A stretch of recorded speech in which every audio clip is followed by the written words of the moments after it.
Dozens of people are searching for a missing hiker in the gorge. 21-year-old Riley Zickel set out on an overnight hike by himself. Colorado County Sheriff's Office is searching for a missing hiker on the Olympic Peninsula. John and Trevor Higgins, the father and son, were last seen Friday. They disappeared while hunting near Bear Camp Road above Agnes. 21-year-old Riley Zickel, the senior at Lewis and Clark College, disappeared. An emotional plea from friends of a woman who is missing right now in the Skamania County wilderness.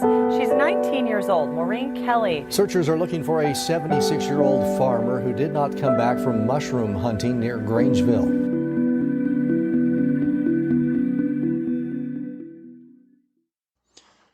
Hello, and welcome to the Pacific Northwest Missing Persons Project. I'm your host, Tanner Hoskins, founder and executive director here at PNWMPP. And before we get into this week's episode, I'd like to share that our team at Pacific Northwest Bigfoot Search is uploading all of our trail camera footage to our YouTube channel right now as we speak. Hours of raw footage have been uploaded, and we are asking anyone interested in viewing trail camera footage to please watch and point out anything strange you see in these videos. You can do so in the comments of each video or by emailing our team directly through our website at pnwbigfootsearch.com. Okay, let's get into this week's episode. Robert Bissell, a 57-year-old white male standing at about 5 foot 5 inches tall, weighing 140 pounds, set out to camp on July 12th of 2010 and fished the area of Trail 512 near Middle Rock Lake. This location is roughly 82 miles from Portland, Oregon.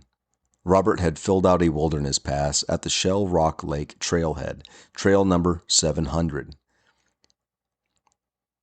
The wilderness pass stated that Robert had planned to hike into the Rock Lakes Basin at the head of the Roaring River Wilderness. He planned to camp in the area and return on Friday, July 16th. Robert was an avid outdoorsman and angler, though some articles I located described Robert as a veteran backcountry backpacker, often hiking into remote areas alone to enjoy the solitude. Now, fishing in this area is good, with Middle Lake being some of the better fishing in the area, especially for fly fishermen. Middle Lake is a blue alpine lake residing in the backcountry of the Roaring River Wilderness and is known to be full of rainbow and brook trout, with some kokanee scattered into the mix. It's stocked yearly via helicopter drop.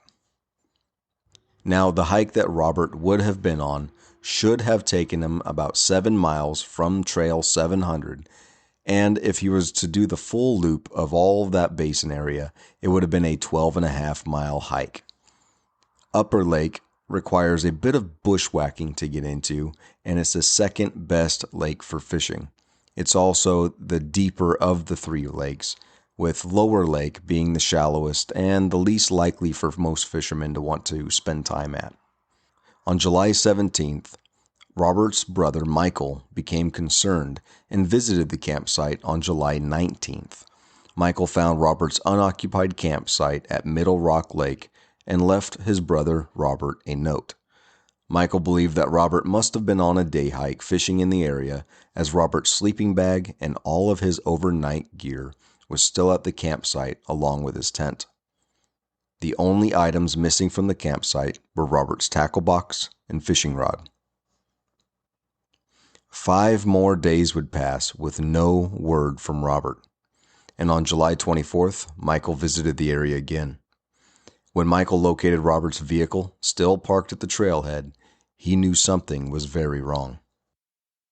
Michael hurried to Middle Rock Lake and located Robert's campsite exactly how it was when he visited on July 19th. Law enforcement was immediately contacted, and search and rescue operations began on July 25th. Search and rescue teams hit the ground running and focused on the areas of Roaring River Wilderness, Rock Lakes Basin, and the surrounding trails and other lakes including Shining Lake, Shell Rock Lake, and Serene Lake. For 8 days straight, search and rescue, Oregon National Guard, and law enforcement scoured the area for any sign of Robert. hundreds of volunteers, 2 airplanes, a helicopter, K-9 teams, mounted horse patrols, man trackers, ATVs, 4x4s, all were utilized. Campers in the area were interviewed by law enforcement, and some of them stated that they had contact with Robert. One such individual reported that Robert had remarked on just how overgrown the area had become since he last visited the area. The official search for Robert ended on August 3rd of 2010, with no sign of Robert being located. Now, there's a lot of rumors circulating around Robert's disappearance, including a strange tale of multiple fishermen being chased out of the Rock Lakes Basin by a Sasquatch about 2 weeks prior to Robert's disappearance. Though, through my research, no indication of a Bigfoot incident occurred in that time frame. My research included the Bigfoot Mapping Project database and the BFRO database. The only reported Sasquatch encounters in the area that were relatively newer were from 2002 and 2003, nothing from about the time that Robert disappeared. The next time that you plan to visit the area of Rock Lakes Basin, please keep an eye out for anything that seems out of place. It's been about 14 years and no sign of Robert has been located. His family still wants answers and are still looking for closure. If you plan to recreate in that area, please keep an eye out. And, as always, if you plan to recreate anywhere in the Pacific Northwest, please visit our website and become familiar with the missing person cases in the area that you plan to visit. You never know when you might find something that brings answers or closure to a grieving family. Thank you.